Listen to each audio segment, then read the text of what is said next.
Grand Direct avec Jean-Charles Banou.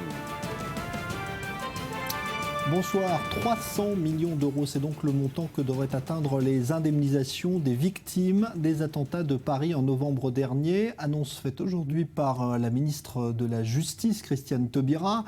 Somme qui sera financée par le Fonds de garantie des victimes d'attentats en France. Julia Ganancia. Plus d'un mois après les attentats de Paris, l'État tente de faire avancer l'aide aux victimes.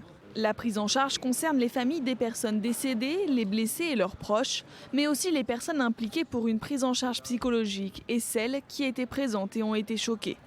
De la nuit des attentats jusqu'à la fin du mois de novembre, 11 000 appels ont été reçus et 120 postes téléphoniques ont été ouverts auprès de la cellule interministérielle d'aide aux victimes d'attentats.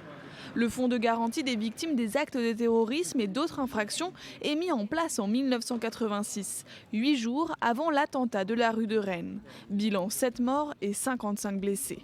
À l'époque, la France connaît une vague d'actes de terrorisme. Le Fonds de garantie est financé par une taxe sur tous les contrats d'assurance. Au 1er janvier 2016, elle passera de 3,30 € à 4,30 €. Ce fonds de garantie a déjà octroyé près de 7 millions d'euros aux familles des victimes décédées, ainsi que 771 000 € de frais de déplacement ou de séjour aux proches, aux blessés et à leurs familles. Au total, la facture pourrait atteindre 300 millions d'euros.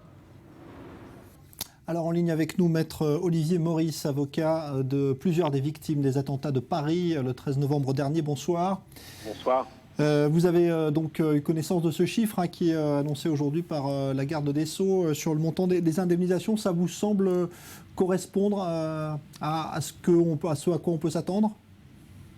Écoutez, je pense qu'il faut être extrêmement prudent. Je conseille à toutes les personnes qui ont été touchées par cette horreur et ce drame, de constituer un avocat qui puisse avoir accès d'une part à la procédure et surtout de pouvoir chiffrer, négocier avec le fonds de garantie les différents postes d'indemnité, car il y a des discussions qui sont parfois extrêmement ardues et il faut pouvoir préciser chaque poste de préjudice et puis le faire aussi avec détermination et combativité. Je crois que parfois il faut aussi faire intervenir des cabinets d'avocats qui soient indépendants par rapport à des structures qui existent aujourd'hui et qui sont beaucoup plus dépendantes des services de l'État. Est-ce que le fait qu'il y ait un interlocuteur unique, comme l'a voulu le gouvernement pour tout ce qui concerne finalement ces attentats du 13 novembre, est-ce que ça vous semble être une bonne chose ? Est-ce que ça facilite les démarches des victimes et de leurs familles ? Je crois que dans un premier temps, ça a pu être une bonne chose pour faciliter certains versements de provisions et de prise en charge de frais, notamment des frais d'obsèques et également aussi des frais hospitaliers. Et ensuite, il y a des discussions qui sont beaucoup plus ardues.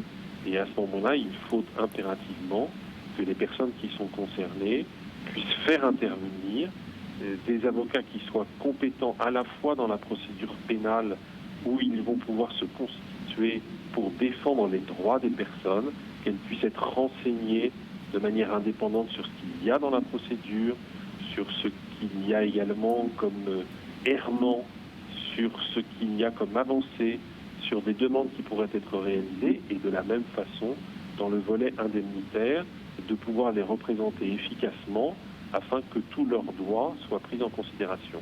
Est-ce que ce fonds de garantie qui existe en France depuis plusieurs années, mais qui là est confronté à quelque chose de sans précédent, est-ce que ça vous semble être suffisant pour faire face à toutes les victimes et à tous les ayants droit ? Écoutez, il y a beaucoup d'argent au niveau du fonds de garantie. Vous savez que ce n'est pas l'État qui a alloti le fonds de garantie. C'est chacun d'entre nous, chaque citoyen qui souscrit un contrat d'assurance.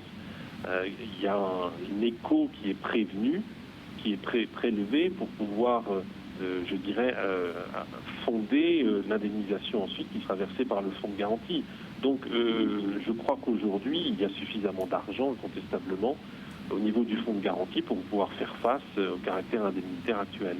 Est-ce que les résultats de l'enquête sont aussi une demande importante de la part des victimes de ces attentats ? Est-ce qu'elles veulent savoir comment l'enquête avance ? Écoutez, pour tout vous dire, depuis hier, où un certain nombre d'informations sont sorties dans la presse, j'ai 3 nouvelles familles qui se sont rapprochées et qui ont souhaité se constituer afin d'avoir accès à la procédure et de ne pas entendre peut-être ce qui leur est dit dans le cadre d'un message stéréotypé avec peut-être une certaine distance dans la procédure. C'est ce qu'elles recherchent et elles veulent savoir exactement si notamment il y a eu de possibles dysfonctionnements. Elles veulent savoir s'il y avait véritablement des menaces qui pesaient notamment sur la salle du Bataclan. Elles veulent savoir si on leur dira toute la vérité. Bref, elles veulent avoir un interlocuteur qui soit indépendant, qui soit un avocat qui puisse les renseigner à cet égard. Merci Maître Olivier Maurice. Je rappelle que vous êtes avocat donc, de plusieurs des victimes de ces attentats du 13 novembre.